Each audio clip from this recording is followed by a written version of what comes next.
Ya, baik. Ketika UTS kemarin saya mengambil tentang filsafat pemikiran dari salah satu tokoh, yaitu filsafat pemikiran Islam dari Nasiruddin Al-Tusi. Ya. Oke. Dengan pendahuluannya, pemikiran pendidikan Islam merupakan bagian integral dari sejarah intelektual Islam dan telah menginspirasi serta memandu praktik pendidikan komunitas Muslim selama berabad-abad.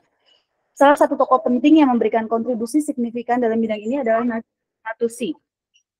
Al-Tusi dianggap sebagai ulama yang serba bisa, tidak hanya dikenal dalam bidang ilmu agama, tetapi juga dalam bidang ilmu lain termasuk filsafat. Dalam konteks pendidikan Islam, gagasan Al-Tusi sangat berpengaruh.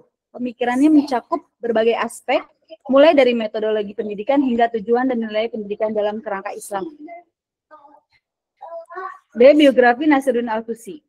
Nasiruddin Al-Tusi dikenal sebagai ilmuwan serba bisa atau multi-talented. Gelar ini nampaknya sangat cocok baginya mengingat kontribusi yang sangat berharga dalam memajukan ilmu pengetahuan modern. Sepanjang hidupnya, cendekiawan Muslim asal Persia ini sepenuhnya mengabdikan dirinya untuk mengembangkan berbagai cabang ilmu, melibatkan diri dalam bidang astronomi, biologi, kimia, matematika. Nama lengkapnya adalah Abu Ja'far Muhammad bin Al-Hasan Nasiruddin Al-Tusi. Ia lahir pada 18 Februari 1201 Masehi atau 597 Hijriah di kota Tus dekat Mesir, Persia. Dikenal dengan sebutan Nasiruddin Al-Tusi. Nama ayahnya Muhammad bin Hasan yang mendidik Tusi sejak pendidikan dasar. Nasiruddin Al-Tusi menguasai dua bahasa dengan baik, bahasa Arab dan bahasa Persia. Dia juga menulis dengan dua bahasa tersebut. Nah, yang bisa mewakili dua budaya, yaitu budaya Arab dan budaya Persia, dengan tingkat penguasaan yang sama. Sejak usia belia, Al-Tusi sudah mendapatkan pendidikan agama dari ayahnya dan pengetahuan logika, fisika, metafisika dari pamannya. Meskipun nama berdasarkan kemasyhurannya, antara lain Muhakkik Al-Tusi, Khawaja Tusi, dan Khawaja Nasir dan Al-Tusi. Al-Tusi merupakan sarjana Muslim yang kemasyhurannya setara dengan teolog dan filsuf besar sejarah gereja seperti Thomas Aquinas. Kuasainya seperti astronomi, politik, biologi, kimia, matematika, filsafat, kedokteran, hingga ilmu agama Islam. Al-Tusi lahir pada awal abad ke-13 Masehi. Ketika itu dunia Islam telah mengalami masa-masa sulit. Pada saat itu kekuatan militer Mongol yang begitu kuat di bawah pimpinan Genghis Khan yang brutal dan sadis bergerak cepat dari Cina ke barat, menginvasi wilayah kekuasaan Islam yang amat luas. Kota-kota Islam dihancurkan dan penduduknya dibantai habis tentara Mongol dengan sangat kejam. Hilang rasa aman dan ketenangan itu membuat banyak ilmuwan sulit untuk mengembangkan ilmu pengetahuannya. Al-Tusi pun tak dapat mengelak dari konflik yang melanda negerinya. Pada musim dingin 672 Hijriah, Al-Tusi bersama dengan Aga Khan pergi ke Baghdad. Aga Khan kembali ke ibu kota setelah selesai musim dingin. Nama Al-Tusi di sana tetap di sana dengan maksud untuk menyelesaikan tugasnya hingga akhirnya ia wafat pada tanggal 18 Dzulhijjah pada tahun tersebut. Berdasarkan surat wasiat yang ditulisnya, ia pun dimakamkan di dekat Haram Hazimain, Irak. Nah, dan ini filsafat pemikiran Islam Nasiruddin Al-Tusi. Abad 13 adalah masa kritis kekhalifahan Islam, sehingga sangat sedikit pemikiran politik yang berkembang.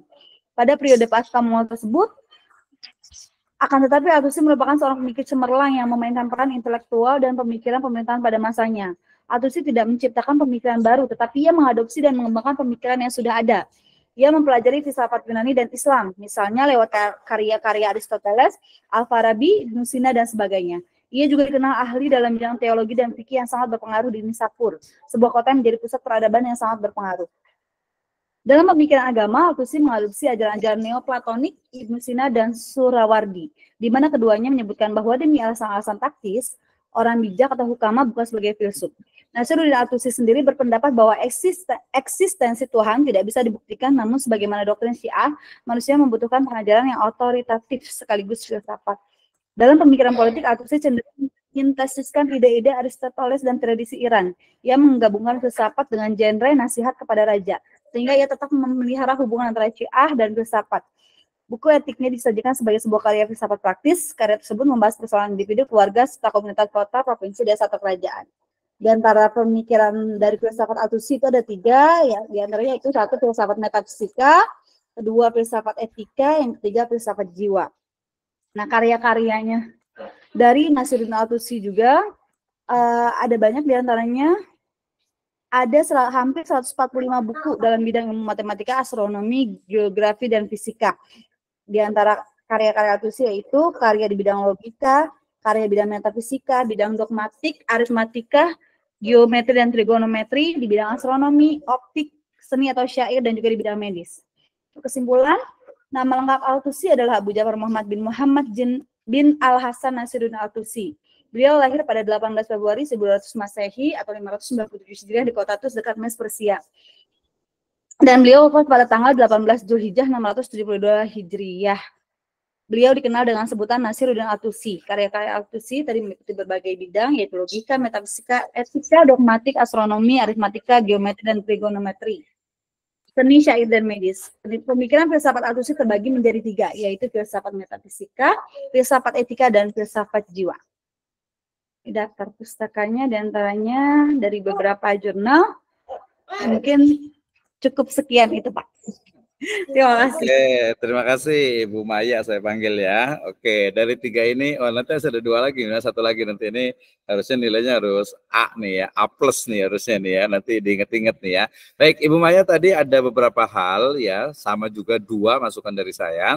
Pertama dari sisi penulisan, kita dibiasakan untuk menulis misalnya kalau istilah asing, baik itu dalam bahasa Arab atau bahasa Inggris, dia menggunakan italic atau miring, italic ya, itu dibiasakan. Jadi harus miring. Kemudian tadi penggunaan misalnya referensi body note itu dia nggak usah Syarif misalnya, dia Syarif aja gitu ya. Nah, lebih bagus lagi kalau tadi itu kan tahun 97, tahunnya kejadian belum lahir ini Bu Mayanya ini ya, atau masih kecil, imut-imut gitu ya. Jadi usahakan kalau bisa 10 tahun terakhir ya. Kalau di beberapa kampus itu udah 5 tahun tadi, 10 tahun terakhir lah. Kalau bisa ini udah 97 udah 20 kali atau 30 gitu kali ya. Nah, tapi kalau nggak ada sama sekali ya nggak apa-apa. Tapi nanti dikombinasikan dengan referensi yang 5 tahun lah sebenarnya, itu dari jurnal banyak sekali. Itu dari sisi penulisannya. Referensinya tadi kayak saya lihat sudah cukup bagus gitu. Cuman tadi di latar belakang itu masih kurang, perlu ditambahkannya 2-3 paragraf lagi. Nah, jadi yang sekarang ada pendahuluan itu dijadikan paragraf terakhir. Sebelumnya membahas tentang urgensi atau pentingnya objek yang akan dibahas ya. Nah, objek yang akan dibahas itu saya sarankan itu lebih spesifik saja. Saya sebenarnya lebih memilih etika, milih dari 3 itu ya. Sebenarnya saya lebih cenderung ke filsafat etika sebenarnya, tapi filsafat jiwa juga menarik ya. Kalau filsafat ketuhanan dia sebenarnya bisa juga gitu. Jadi dibahas itu satu tapi agak lebih mendalam. Tapi usulan saya sebenarnya filsafat etika sih kayaknya ya, atau filsafat jiwa juga boleh pilih lah gitu ya.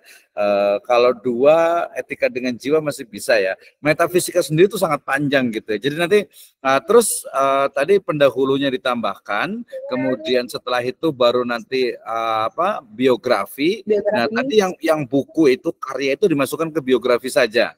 Kayaknya biografi nanti cukup panjang, tapi nggak apa-apa lah, biarin ya. Biografi cukup. Nah, filsafatnya itu perlu diperdalam dengan didiskusikan dengan pendapat kita juga. Makanya nanti fokus kepada pemikiran. Jadi nanti judulnya diganti. Jadi judulnya adalah Pemikiran Filsafat Etika At-Tusi misalnya. Nah, kayak gitu ya. Jiwa juga gitu ya. Jadi Pak dosen. Ada analisisnya misalnya di bab A. Jadi A pendahuluan, kemudian A atau 1A biasanya, A pendahuluan, B itu biografi, C itu pemikiran filsafat etikanya At-Tusi ya, kemudian B, C, D-nya itu adalah analisis atau pembahasan. Baru nanti ke kesimpulan. Nah, kesimpulan jangan diulang lagi yang biografi, jangan. Jadi kesimpulannya itu langsung kepada judul.